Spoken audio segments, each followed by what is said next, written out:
నమస్తే, welcome to Leo. మనతో ఉన్నారు సీనియర్ జర్నలిస్ట్ హేమ్ సుందర్ గారు. సార్ నమస్తే. నమస్తే అండి. న్యాచురల్ స్టార్ నానిని చూసాం. ఇలాంటి వాళ్ళందరూ కూడా వాళ్ళకి తగినటువంటి ఒక సినిమాలు చేసుకుంటూ వాళ్ళు సెటిల్ అయిపోయారు. కానీ కొంతమంది యాటిట్యూడ్ చూపించి చెడు వైపు ఉన్న వాళ్ళు పూర్తిగా పతనానికి వెళ్ళిన వాళ్ళు కూడా చాలామంది చూసాం. ఇలాంటి టైంలో చంద్రహాస్ చేసినటువంటి ఒక పనికి ఇప్పుడు కంప్లీట్గా అటు ఏపీ రాజకీయాలు ఉన్న వాళ్ళు కావచ్చు, లేకపోతే డిపార్ట్మెంట్ కావచ్చు, ప్రతి ఒక్కరు రెస్పాండ్ అవుతున్నారు. పోలీస్ స్టేషన్లో కేసులు కూడా నమోదు అవుతున్నాయి. అదేవిధంగా చూస్తే కరాటే కళ్యాణ్ గారు మళ్ళీ ఒకసారి ఇక్కడ మెరిశారు. ఎలా చూడాలంటే అది ఇష్యూని? అదేనండి, ఇక్కడ వీళ్ళు గెస్ట్గా పిలిచిన జేడీ చక్రవర్తి గారే ఆయన గట్టి డోస్ ఇచ్చారు. ఆయన డోస్ మామూలుగా ఇవ్వాల. జేడీ చక్రవర్తి గారు కనుక చెప్పాలంటే ఆయన మెచ్చుకోవాలి. తన ఫ్రెండ్ అని చెప్పి ప్రభాకర్కి పిలిస్తే వెళ్ళి ఆయనే డోస్ ఇచ్చారు. మరి కళ్యాణ్ గారు డోస్ ఇచ్చారు. ఇవన్నీ ఓవర్ డోసులు అయిపోయినాయి. Disaster management DG PV Sunil Kumar గారు ఆయన సోషల్ మీడియాలో పెట్టిన పోస్ట్ కూడా వైరల్ అవుతుంది. చంద్రహాస్ ఒక్కడే కాదు, ప్రభాకర్ సంతానం ఇంకా చాలా మంది ఉన్నారు సోషల్ మీడియాలో. ఈ బూతులు చేసే వ్యవహారాలు చేసే వాళ్ళంతా వాళ్ళందరూ కూడా ప్రభాకర్ సంతానం ఏంటో కొద్దిగా వ్యంగ్యంగా ఆయన ఒక పోస్ట్ పెట్టారు. అంటే దాంట్లో చాలా మంది వస్తారు, రాజకీయపరమైన బూతులు మాట్లాడే బ్యాచ్.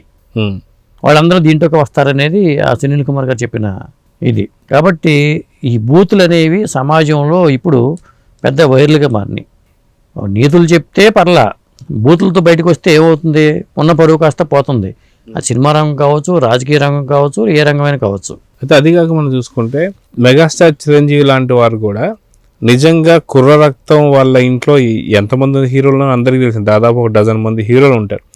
కానీ ఎవరు కూడా ఇలాంటి మితిమీరిన లాంగ్వేజ్లు కానీ బూతులు కానీ వాడకుండా ఆయన చాలా కట్టడి చేశారని చెప్పుకోవాలి.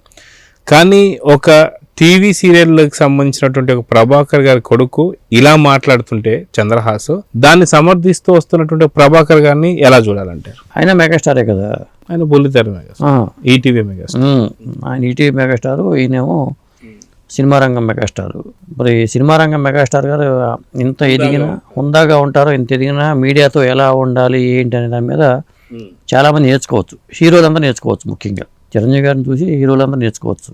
సమయం వస్తే అది వేరే విషయం. కానీ మీడియా పరంగా చిరంజీవి గారు చాలా జాగ్రత్తగా ఉంటారు. ఎక్కడ తప్పటడుగు వేయటం కానీ ఏమీ చేయరు. ఇక్కడ అసలు ఒక సినిమా కాకుండా రెండో సినిమానే ఇది. అది మరి రామ్నగర్ బన్నీ అనే సినిమా ఆడిందో లేదో నాకైతే తెలీదు.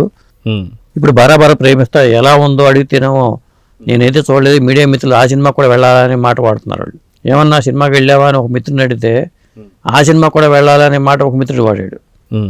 ఇట్లా చాలామంది ఫోన్ చేశారు. నాకు తెలిసిన మిత్రులు మీడియా ప్రెస్ షోలు వేస్తారు కాబట్టి నాకైతే టాక్ తెలియదు. బరాబర్ ప్రేమిస్తాకి వీళ్ళు బరాబర్ పరిగెట్టారు అనుకుంటే ఎవరో పరిగెట్టల. కాబట్టి సినిమా ఎలా ఉందో తెలియదు. బూతుల పరంగా మాత్రం చాలామంది డోసు పెంచి మరీ వాయించిన వాళ్ళు ఎక్కువ మంది ఉన్నారు. అది మరి ప్రభాకర్ గారు ఖచ్చితంగా ఈ విషయంలో ఒక వీడియో రిలీజ్ చేసి ఉంటే బాగుంటుంది. ఇప్పటికైనా సరే ఆయన చేయలే. ఇప్పటికీ నేను దానికే కట్టుబడి ఉన్నాను అనేలాగా ఉంది. ఇప్పుడు మీడియా పర్సన్స్తో పెట్టుకోకూడదు ఇప్పుడు కూడా. అది చేయాలి. మీడియా వాళ్ళైతే కొమ్ములు ఉండి అంటే నేను కొమ్ములు వాళ్ళకి ప్రత్యేక కొమ్ములు లేవు. కానీ ట్రావెల్ అవ్వాలి కదా, లాంగ్ జర్నీలో జనంలోకి వెళ్ళాలి. ఇవన్నీ కూడా కౌంట్ అవుతాయి. పెద్ద పెద్ద నాయకులే మీడియా మీద దాడులు చేసినప్పుడు క్షమాపణలు చెప్పిన సందర్భాలు చూసాం మనం. మహామోగులే కూడా దీని మీద కమిటీలు వేసిన సందర్భాలు ఉన్నాయి. ప్రెస్ కౌన్సిల్ దాకా వెళ్ళిన సందర్భాలు ఉంటాయి. ఇప్పుడు ఈ విషయం చిన్న విషయం కాబట్టి అక్కడ దాకా వెళ్ళవు. కానీ జనరల్గా మీడియా మేనేజ్మెంట్ కూడా తెలియాలి. ప్రెస్ మీట్ ఎందుకు పెడతారు మీరు? మరి మీ ప్రెస్ మీట్కి ఎందుకు రావాలి వీళ్ళు? ప్రెస్ మీట్లు బహిష్కరించిన సందర్భాలు ఉన్నాయి. మరి ఇట్లాంటివి వచ్చినప్పుడు అసలు ఆ ప్రెస్ మీట్కి హాజరు కాకుండా ఉన్నవాళ్ళు ఉన్నారు. కాబట్టి ప్రభాకర్ గారు ఒక వీడియో రిలీజ్ చేసి ఉంటే బాగుండేది అనిపించింది నాకైతే.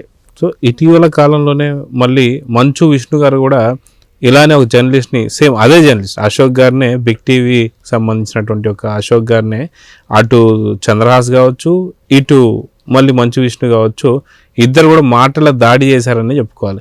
నిజంగా ఈగోకి పోయి లేదా చెడు వైపు ఉన్న వాళ్ళు ఈ రకంగా ఉంటే మంచి వైపు ఉన్నటువంటి ఒక మంచు మనోజ్కి సరైనటువంటి ఒక గుర్తింపు దక్కుతుంది, మంచి హిట్లు కూడా వస్తున్నాయని చెప్పుకోవచ్చు.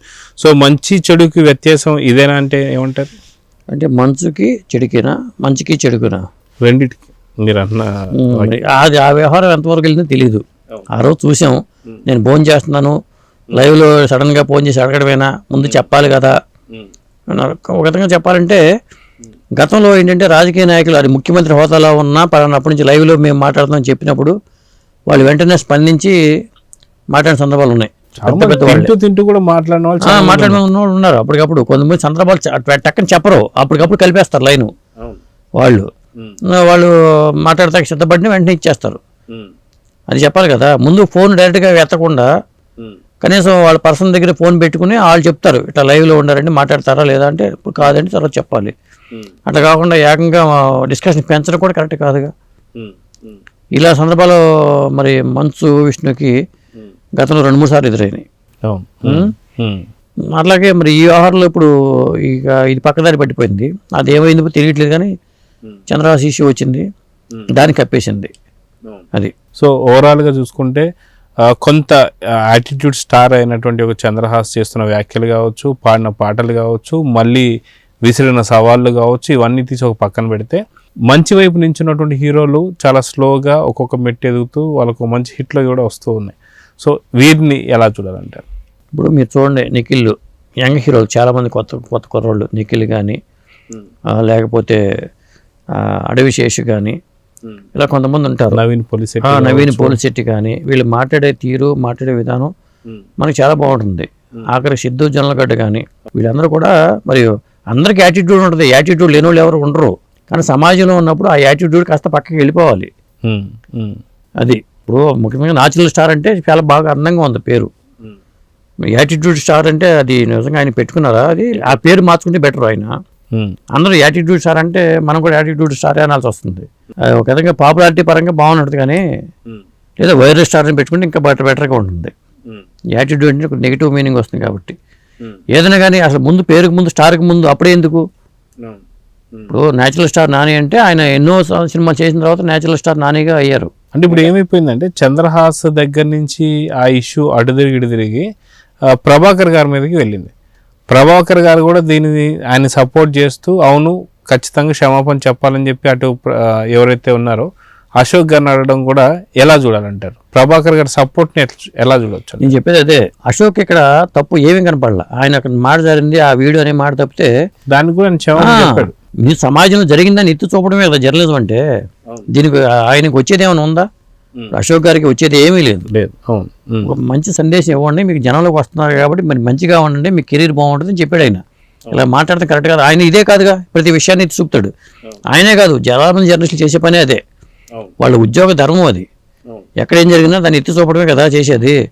ఆ ఎత్తి చూపితేనే మేము ఇట్లా మాట్లాడతామంటే కరెక్ట్ కాదుగా.